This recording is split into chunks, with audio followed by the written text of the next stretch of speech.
নমস্কাৰ আপোনালোকে চাবলৈ আৰম্ভ কৰিছে পাব্লিক প্ৰেছ আৰু মই আপোনালোকৰ সৈতে ষ্টুডিঅত উপাসনা শৰ্মা।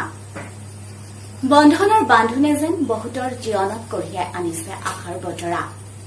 কাৰোবাৰ বাবে বন্ধন হৈ পৰিছে আশীৰ্বাদ স্বৰূপ।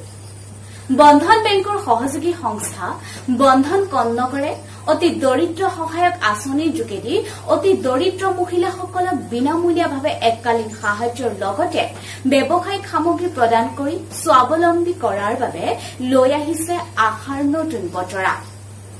যোৰহাটৰ বিভিন্ন অঞ্চলত বন্ধনে উক্ত আঁচনিৰ যোগেদি বহুতো মহিলাক স্বাৱলম্বী কৰি তুলিছে।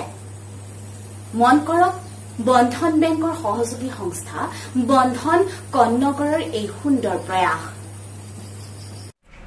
মই বৰ্তমান উপস্থিত আছোঁ বৰহুলা বন্ধন পূৰ্ণাগাৰ ব্ৰাঞ্চত। গতিকে বন্ধন পূৰ্ণাগাৰ কি আচলতে উজনি অসমত প্ৰথমবাৰৰ বাবে বন্ধন পূৰ্ণাগাৰে লৈ আহিছে উজনি অসমৰ বিভিন্ন অতি দুখীয়া দৰিদ্ৰ সীমাৰেখাৰ তলৰ মহিলাসকলক স্বাৱলম্বী কৰাৰ উদ্দেশ্যৰে বন্ধন পূৰ্ণাগাৰে লৈ আহিছে এককালীন সাহায্য। বন্ধন কন্নগৰে লৈ আহিছে মহিলাসকলৰ বাবে নতুন বতৰা। বন্ধন বেংকৰ এটা অংশীদাৰ হয় বন্ধন কন্নগৰ নামৰ এই সংস্থাটি, যি সময়ত অসমত দৰিদ্ৰ সীমাৰেখাৰ তলৰ পৰিয়াল আৰু নিবনুৱা সংখ্যা দিনক দিনে বাঢ়িছে, সেই সময়তে উজনি অসমৰ দৰিদ্ৰ সীমাৰেখাৰ তলৰ পৰিয়াললৈ বন্ধন কন্নগৰ নামৰ এই সংস্থাটিয়ে লৈ আহিছে আপোনালোকৰ বাবে সুখৰ বতৰা। মই বৰহুলা বন্ধন কৰ্ণাগৰৰ পৰা সহায় পাইছোঁ। সহায় পাই মই এইবিলাক ৰেডিমেড কাপোৰ পাইছিলোঁ। মই 11,500 টকা 11,500 টকাৰে মই এইটো বিজনেছটো চলাই আছোঁ বন্ধন কৰ্ণাগৰৰ পৰা দিয়া। আৰু মোৰ আগত তাৰমানে বহুত কষ্ট হৈছিলে চলাৰ পৰা, এতিয়া কিন্তু সিমান কষ্ট হোৱা নাই। এতিয়া ইয়াৰ বেনিফিট যিটো পাইছোঁ সেই বেনিফিটৰ পইচাই মই পৰিয়াল চলাইছোঁ। অসমৰ চুকে কোণে থকা দৰিদ্ৰ সীমাৰেখাৰ তলৰ পৰিয়াল তথা নিবনুৱা মহিলাসকলে স্বাৱলম্বী হ'বলৈ মূলধনৰ বাবে চিন্তা কৰিব লাগে অথবা চৰকাৰীভাৱে সাহায্য পাবলৈ বাট চাব লাগে।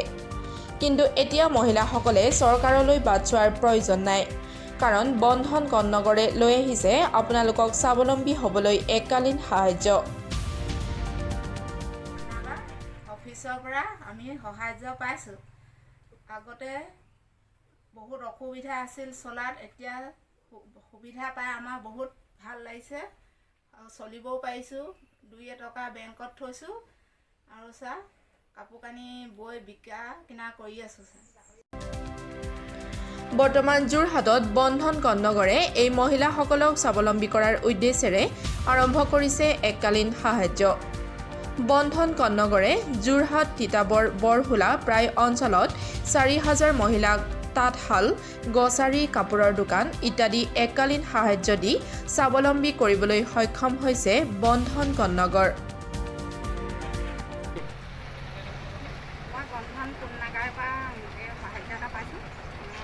পাই মই অকণমান নিজকে স্বাৱলম্বী হৈছোঁ। আগতে মোৰ অৱস্থা বহুত বেয়া আছিল, মই 3 হাজাৰ কৰি চলিছিলোঁ। এতিয়া মানে এইটো সুবিধা পাই মই নিজকে স্বাৱলম্বী হৈছোঁ। এইটো দোকান কেতিয়াবা আৰম্ভ কৰিছোঁ? মইতো নৱেম্বৰ 5 তাৰিখ।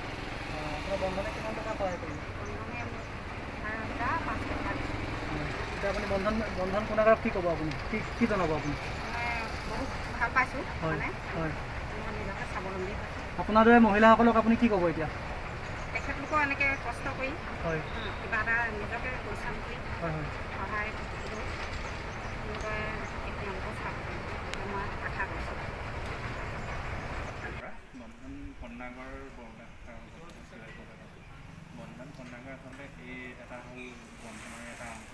ইয়াৰ মূল কাম হ'ল সমাজৰ যি দৰিদ্ৰ মহিলা আছে তেওঁলোকক এটা ব্যৱসায় দি হ'লে ইয়াত মানে সমাজৰ এটা মূল সুবিধা নাই। তেওঁলোকক মানে বিভিন্ন ধৰণৰ ব্যৱসায় দিয়া হয়। প্ৰথম তেওঁলোকে আমাৰ চাৰ্ভেৰ জৰিয়তে চিলেকশ্যন কৰা হয়। পঞ্চায়তৰ সদস্য বা গাঁৱত এখন মিটিং পাতি হয়। তাৰপৰা তেওঁলোকক সেই চিলেকশ্যন কৰাৰ পিছত এটা বিজনেছ দিয়া হয়। বিজনেছটো দিয়াৰ আগত তেওঁলোকক 3 দিনীয়া এটা প্ৰশিক্ষণ দিয়া হয়, কেনেকৈ ব্যৱসায়টো চলাব কৰিব। বৰ্তমান আমাৰ বৰহুলাৰ বন্ধন শাখাৰ হেৰিয়ত 200গৰাকী মহিলাক চোৱা হৈছে আৰু সম্পূৰ্ণ তিতাবৰ যোনটো ব্লক আছে তিতাবৰ ব্লকত মুঠ 5টা ব্ৰাঞ্চত 1000গৰাকী বাইদেউক চোৱা চিতা কৰা হৈছে। বাইদেউসকলক ব্যৱসায় দিয়া হয় আপোনাৰ গ্ৰ'চাৰী ব্যৱসায় দিয়া হয়, তাৰপিছত ৰেডিমেড মণিহাৰী ফুটৱেৰ মাছৰুম ব্যৱসায় বা ব্ৰইলাৰ কাটিং তেনেকুৱা সকলো ধৰণৰ ব্যৱসায় দি তেওঁলোকক ক্ৰমান্বয়ে উন্নতিৰ পথলৈ আনিবলৈ আমি পৰ্যায়ক্ৰমে সহায় কৰোঁ। যোৰহাট জিলাত কিমান আছে আপোনালোকৰ? যোৰহাট জিলাত বৰ্তমান আমাৰ 5টা ব্ৰাঞ্চ আছে। 5টা ব্ৰাঞ্চত 200গৰাকী মুঠ 1000গৰাকী ব্যৱসায় চাইছোঁ আমি। এতিয়া উজনি অসমত পোনপ্ৰথমভাৱে আপোনালোকে বন্ধন কোণাগাৰ লৈ আহিছে। আচলতে ইয়াত আপোনালোকে বৰ্তমানে কিমান মহিলা স্বাৱলম্বী হৈছে? মহিলা মানে বৰ্তমান আমি উজনি অসমত যোৱা 2020 চনৰ ফেব্ৰুৱাৰী মাহত এইটো অপেনিং হৈছে। বৰ্তমান ইয়াৰ পৰ্যায়ক্ৰমে চলি আছে। প্ৰায় 1000গৰাকী বাইদে চলি আছে। যোৰহাটৰ পৰা জগত নেওগৰ প্ৰতিবেদন, পাব্লিক প্ৰেছ।